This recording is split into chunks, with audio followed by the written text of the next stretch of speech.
Welcome to the Madison Miller Podcast. Today is Thursday, May 5th, 2022. Today I'm going to recap yesterday's NBA and Stanley Cup playoff games. I'll get to tonight's Stanley Cup playoff games with NBA off. MLB, golf, MLS. We had an MLS game last night that I want to touch on. Mba Mock Draft. We'll go over last night's episode of The Masked Singer. News and notes and best bet. We'll start the NBA playoffs. 2 games last night, and then obviously no games tonight as the playoffs will resume on Friday. Heat over the 76ers, 119-103, take a 2-0 series lead. This game, weirdly, wasn't as close as the score indicates. Because this was a 10-point game with, a couple of minutes left. Bam Adebayo, 23 points, 9 boards. Tyrese Maxey, 34 points. Still wasn't enough. Suns over the Mavericks, 129-109 to take a 2-0 series lead. Devin Booker, 30 points. And Luka Doncic had 35, 5, and 7. And this game was close too, and then Phoenix just destroyed him in the second half. Alrighty. Now we'll look back on the Stanley Cup playoff games from last night and look ahead to tonight's Game 2s. Hurricanes over the Bruins, 5-2 to take a 2-0 series lead. Number 3 star of the game with 30 saves on 32 shots. Pyotr Kochetkov. The number 2 starting game with 3 assists, Tony DeAngelo. Number 1 starting game with 2 goals, Sebastian Aho. Lightning over the Maple Leafs 5-3. The number 3 starting game with a goal and assist, Mitch Marner. Number 2 starting game with a goal and 2 assists, Nikita Kucherov. Number 1 starting game with a goal and 3 assists, Victor Hedman, to even up that series at 1 apiece. Wild over the Blues 6-2 to even up that series at 1 apiece. Number 3 starting game with 32 saves on 34 shots, Marc-Andre Fleury. Number 2 starting game with 2 goals and an assist, Joel Eriksson Ek. Number 1 starting game with the hat trick, Kirill Kaprizov. Oilers over the Kings 6-0 to tie up the series at 1 apiece. Number 3 starting game with 2 assists, Connor McDavid. Number 2 starting game with 3 saves on 30 shots, Mike Smith. And a number 1 starting game with 2 goals and an assist, Evander Kane. Now we look ahead to tonight's games. 7 o'clock TNT. You have the Penguins and the Rangers from Madison Square Garden. It looks like it's going to be Dominion net for Pittsburgh rather than DeSmith. Pittsburgh is a plus 132 underdog. Rangers are minus 160 as a favorite. Over under 5.5. Overs minus 118. Unders minus 104. Pittsburgh plus 1.5 is minus 196. Rangers minus 1.5 is plus 162. I think it's going to be Rangers in regulation here, plus 105 to even up the series. Usually teams that come off the big wins, the highest of highs. And Pittsburgh, let's face it, was lucky to win Game 1 because of the challenge. That shouldn't have, or I should say that should have not been overturned. I felt they were lucky to win Game 1. But give them credit where credit's due, but I think they're going to have a letdown tonight. I'm going to say plus 105 for the Rangers tonight. I would not be stunned if this is like a 4-1 Rangers win, 4-2, 5-1, or something like that. 7:30 TBS, Capitals, Panthers. Panthers minus 260, Capitals plus 210, over under 7, overs plus 114, unders minus 140. Capitals plus 1.5 is minus 120, Panthers minus 1.5 is plus 100. I'm going to do a play that I never do in hockey, but I'm going to try it because of the desperation that I see the home team playing with here. Oh, the number's too big. Or too juiced. Can't do it. I wanted to go over in first period goals.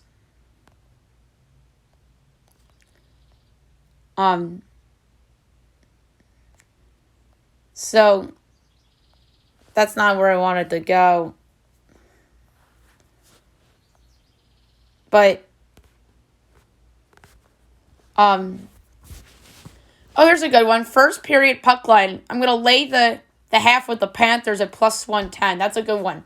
First period puck line, minus a half, plus 110 for the Panthers. 9:30 TNT, you have the Predators and the Avalanche, Game 2. Avs minus 385. Nashville 3-1, over under 6.5. Overs minus 122, unders even money. Nashville plus 2.5 is minus 142. Colorado minus 2.5 is plus 118. You don't see 2.5 in the playoffs very often, but this is because of the no juicy sorrow for Nashville. I'm going to do the same thing here. Minus the half first period puck line, minus 108. I still think that's valuable for Colorado. And last but not least, 10 o'clock on TBS, you have the Stars and the Flames. Flames minus 245, Stars plus 198, over under 5.5.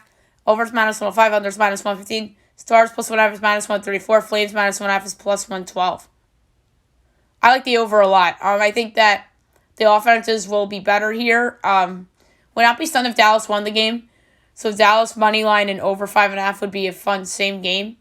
But I'm going to go over 5.5. Dallas, though, evens the series. That's my prediction here.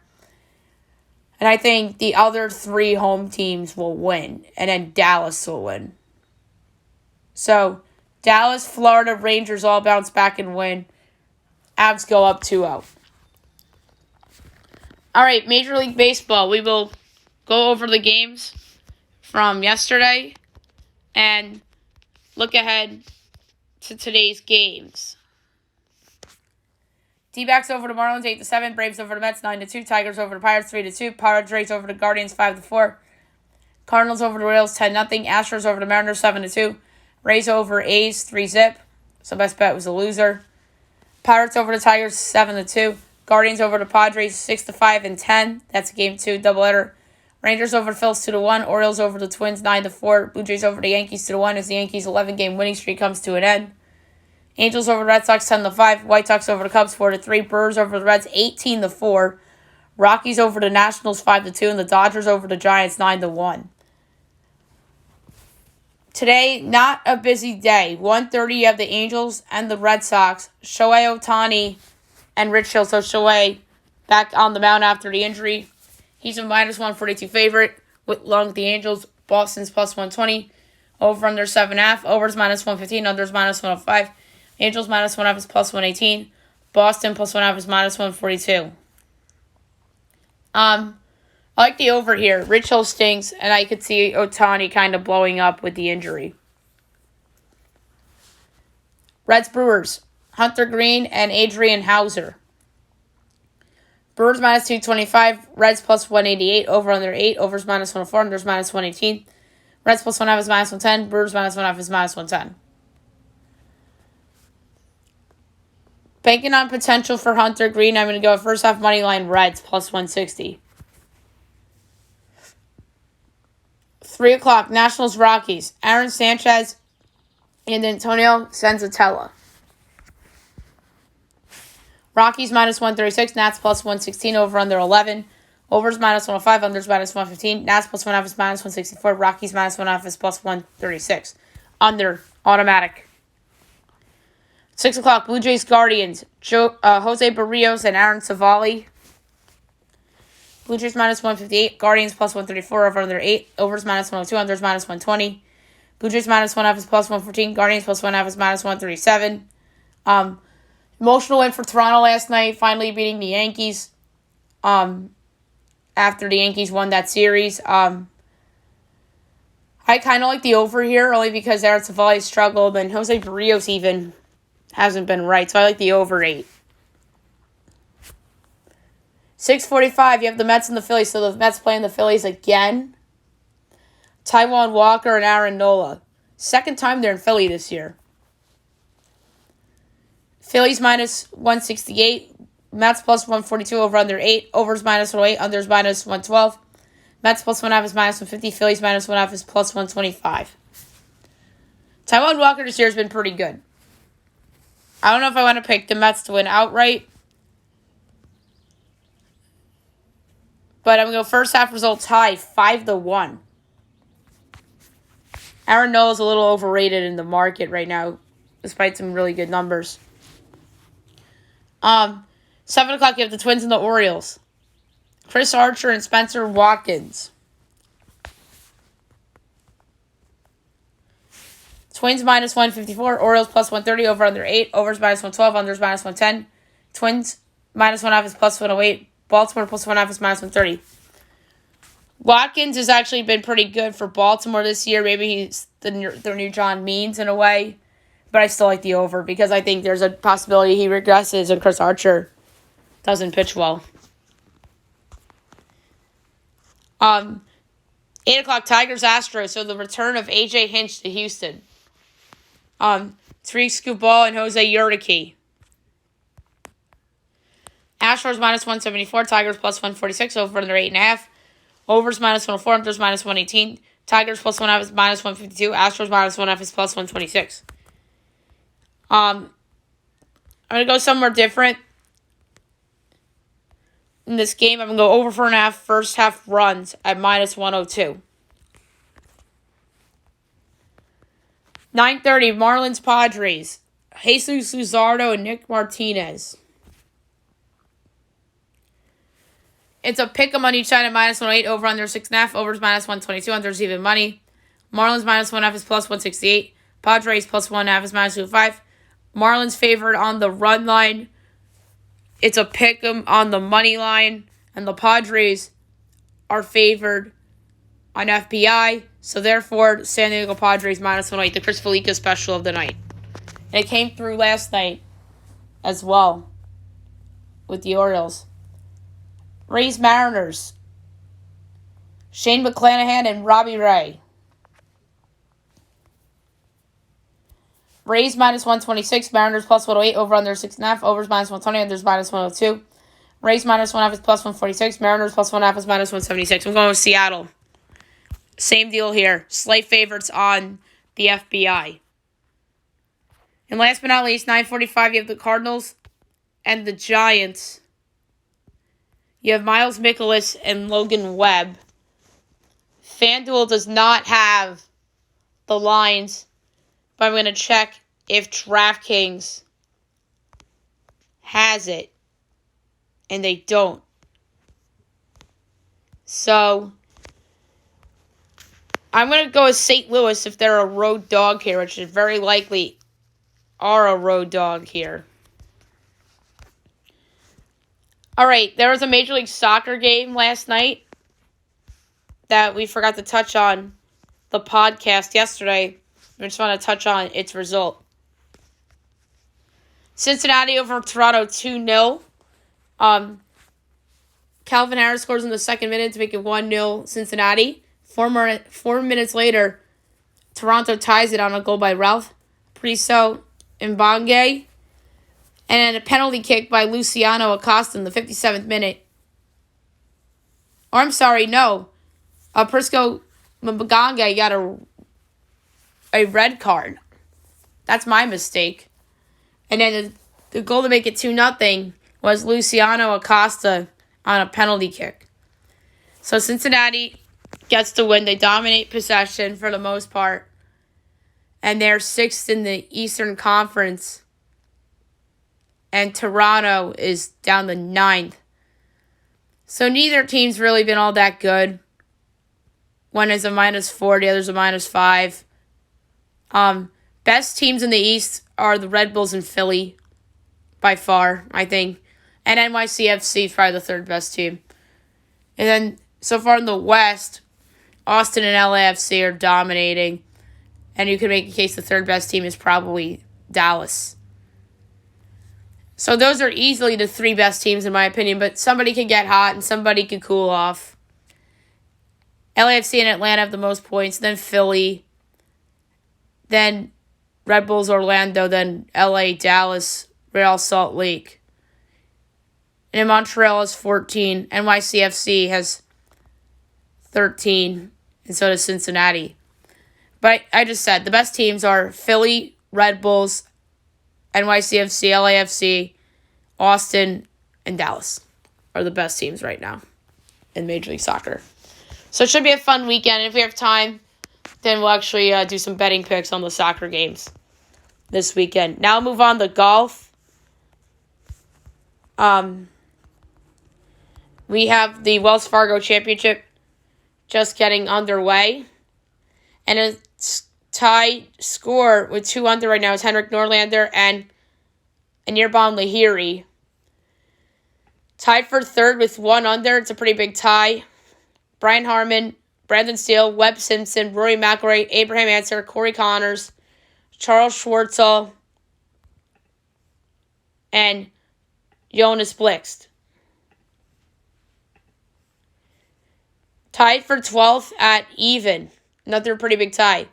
Sep Straka, Ches Ravi, Troy Merritt, Ryan Ormore, Tyrell Hatton, Tony Finau, JT Potson, Seamus Power, Lucas Griffin, Matt Jones, Keegan Bradley, Sam Piercy, Joaquin Herman, Lucas Glover, Matt Fitzpatrick.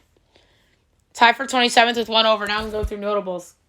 Brandon Hagee, Jonathan Bird, Kramer Heacock, Brock Store, Camilo Vegas, Matt Trainer, Nate Taylor, Brendan Grace, Francesco Molinari, Dylan Fratelli, Matt Wolf, Chengson Pong, Lucas Donald, Mark Leachman, Kyle Cooley, Zach Johnson.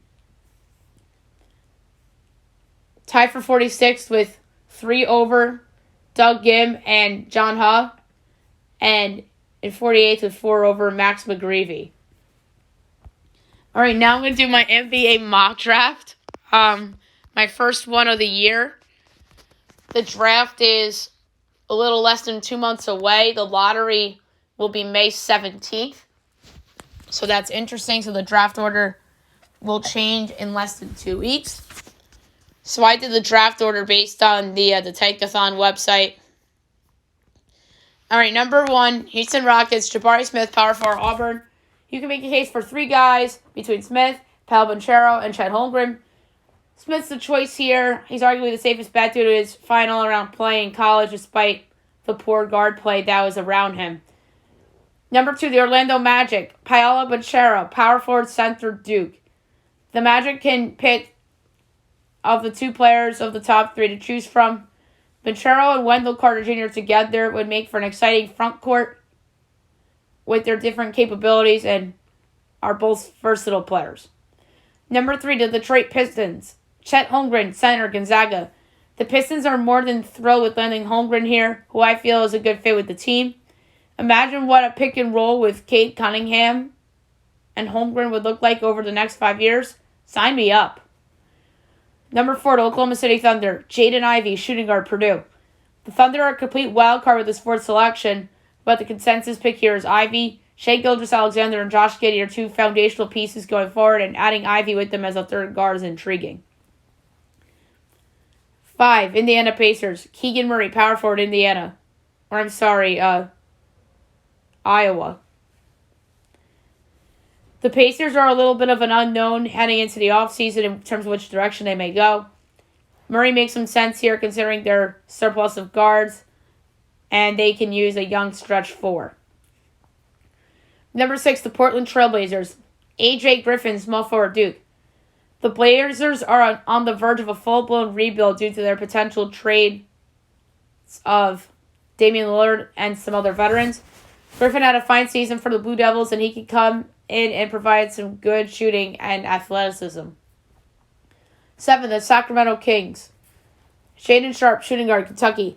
This pick makes a ton of sense for the Kings considering the loss of Buddy Hield. Sharpe didn't play for Kentucky but should still be a lottery pick due to his talent that he showed while in high school. Number 8, the New Orleans Pelicans from the Los Angeles Lakers. Benedict Mathurin, shooting guard, small forward, Arizona. The Pelicans really did leave a great impression on what could be after their playoff loss to the Suns. Mathurin really broke out in a big way last season, and he's your classic 3-and-D wing that a lot of teams will covet. Number 9, the San Antonio Spurs. Jalen Duren, center, Memphis. The Spurs have some options here at their selection, and they should have their eyes on a big with their first of 3 picks.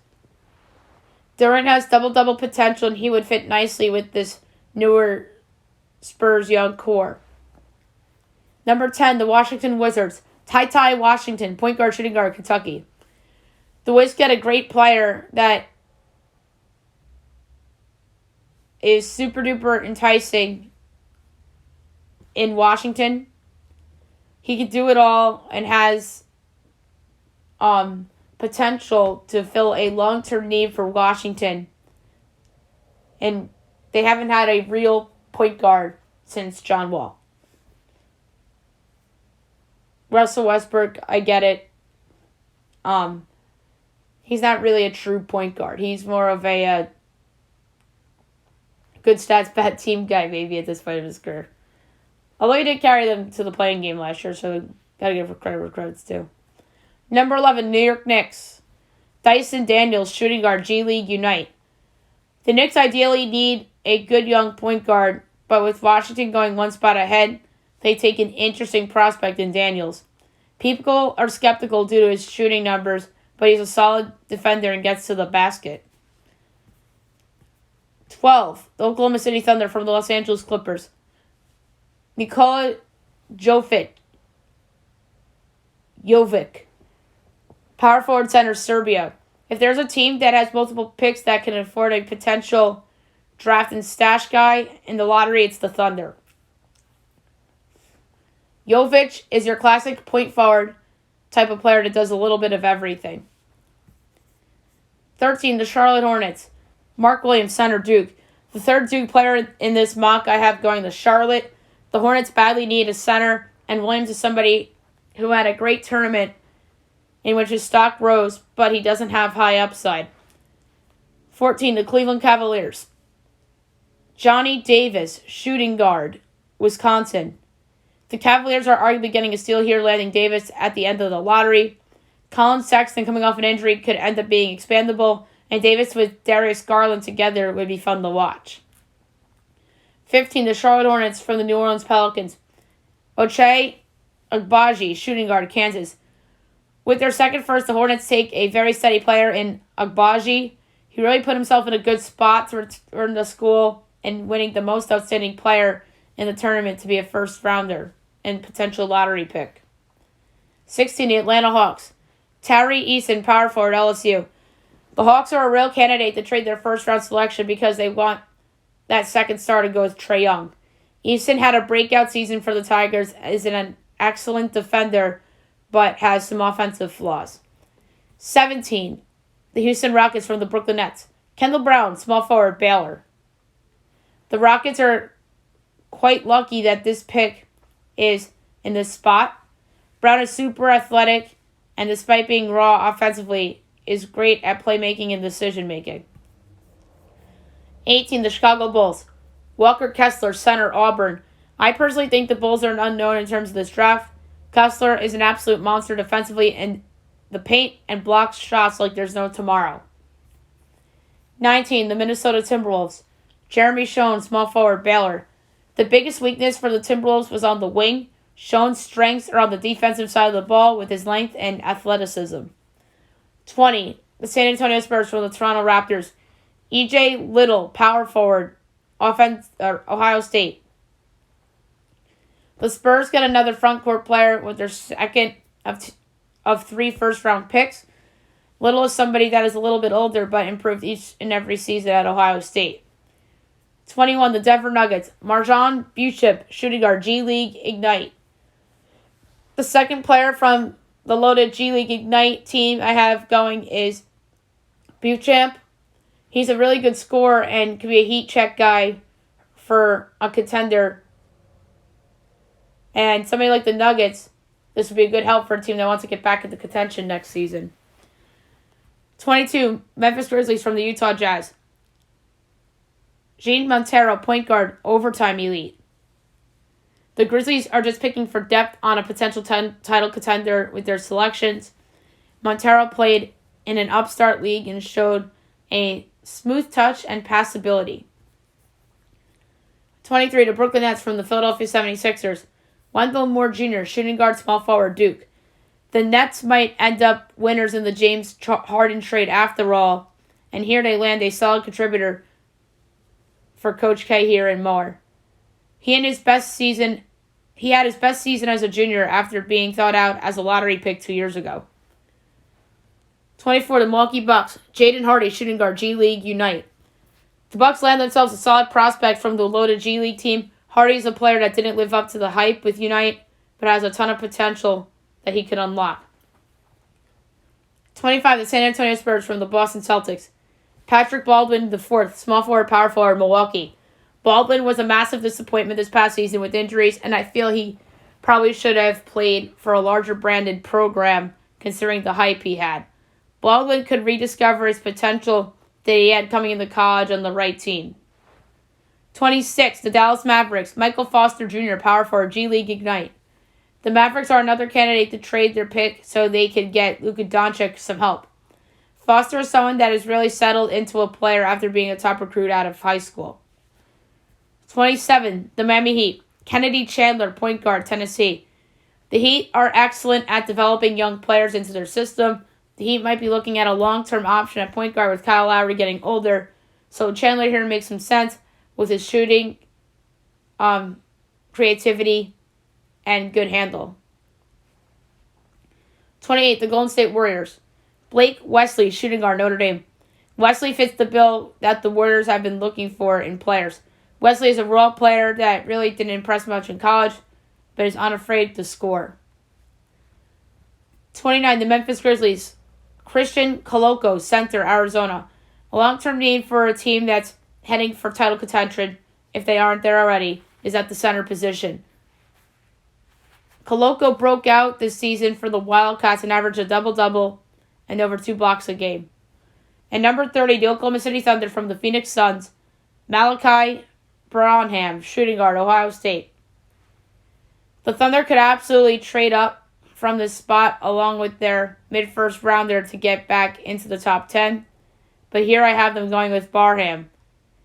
He shot it well from 3 and gets into the paint often. All right, so there you have it, my latest and first NBA mock draft. All right, now I'm going to recap last night's episode of The Masked Singer. It was the round 3 finale, who I call Group C. First up went Prince. There was Carnegie Hall, talking about how music was his first love. There was a pencil, a plane. He was judged from the outside very harshly. He was struggling at a point in his life. He said he traveled a lot. And he was recognized eventually. And he performed Sir Duke by Stevie Wonder. I'm going back to my guess of 2 weeks ago of Alex Rodriguez. He obviously was somebody that was judged harshly from the outside because he would always come up small in big spots for the Yankees, and he was on teams that were lousy with Texas and even Seattle to some degree. And then the PED stuff was obviously a big deal. And that's when he was struggling. Traveled a lot. Obviously, baseball players travel a lot. And then he said he was recognized eventually because he came back for the Yankees in 2015 and played really well. And the fans, he won the fans back over. So, there's my case for it being A-Rod. Obviously, Carnegie Hall's in New York City, in Manhattan. But, obviously, A-Rod played in the Bronx, so that's your New York kid. Space Bunny went next. Talks about growing up in a small town. There was Angels. He said he loved to dance. There was a crown. There was like carrot crumbs. There was a boombox, a trash can, a drill. And this person performed Now That We Found Love by Heavy D. My guess for Space Bunny, Neo. Like when he sang, it sounded like Neo, who I feel has a very distinct voice. Jenny said Sean Kingston. Ken said Owen Wilson. And Robin said Shaggy. And who went last? Queen Cobras. They talk about being 3 queens from different worlds. They talk about how it was originally 2 of them that became 3 of them. There's a free price tag. There were picture frames of some 90s legends. And it talks about The Wiz. And they performed Leave the Door Open by Bruno Mars. My guess was TLC because of them talking about how a third one eventually joined them, and that was TLC. Ken said Ariana Grande, Nicki Minaj, and Jessie J. Robin said SWV. And Nicole said En Vogue. The final showdown, the contestants performed Katy Perry's Roar. And who was unmasked first? The Space Bunny. My final guess was Neo. And my first impression guess for Space Bunny was Michael Jordan. Ken's final guess was Owen Wilson. Jenny's was Sean Kingston. Robin and Nicole went with Shaggy. And who was it? It was indeed Shaggy. So, a good rapper, good get for the Masked Singer franchise. He's known to be in a lot of songs. Most notably, It Wasn't Me. So, good get. And who was unmasked second? Queen Cobras. I wasn't sure if it was going to be Queen Cobras or Prince because both were so good. My first impression guess, at the time, he thought it was 1. I thought this was Fantasia. And my final guess was TLC.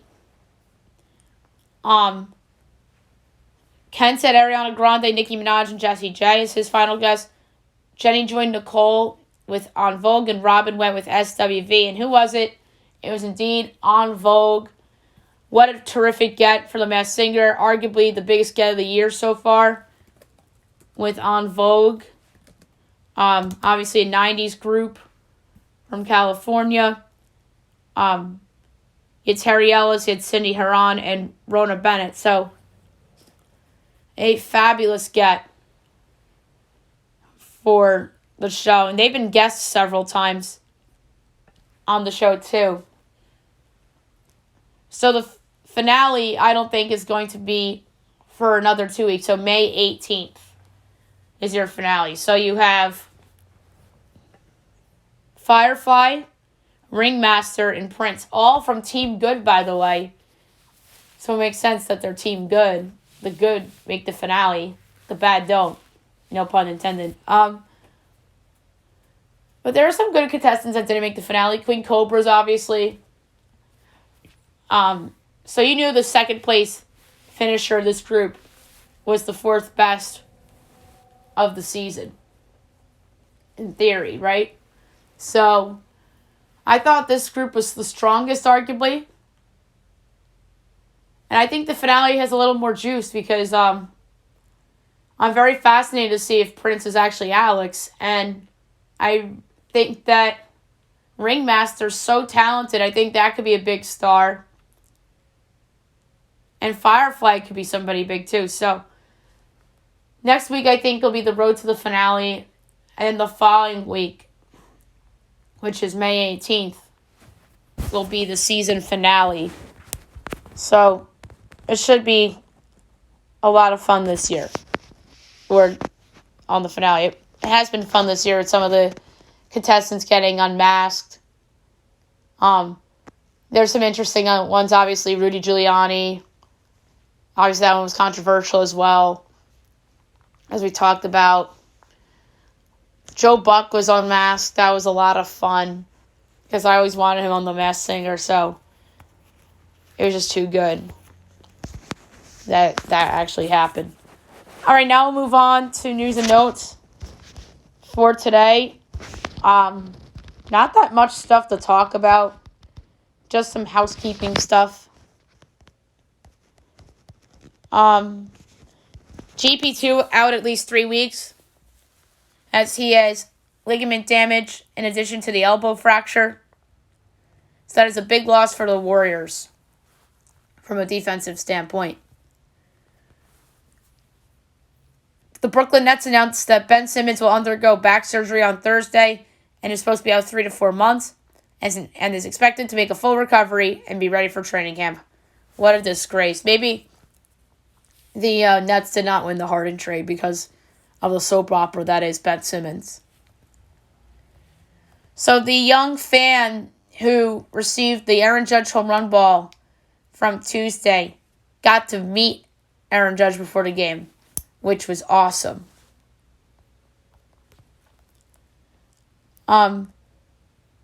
Pat Beverly called out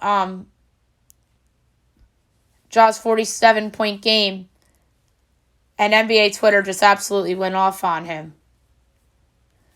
Baker Mayfield trade unlikely this month, as Ian Rappaport doesn't get the sense a trade will happen until June at the earliest, as Rappaport was on the Pat McAfee show.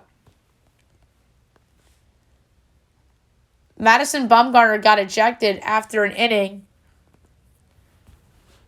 after a usual check for a foreign substance, which is wild.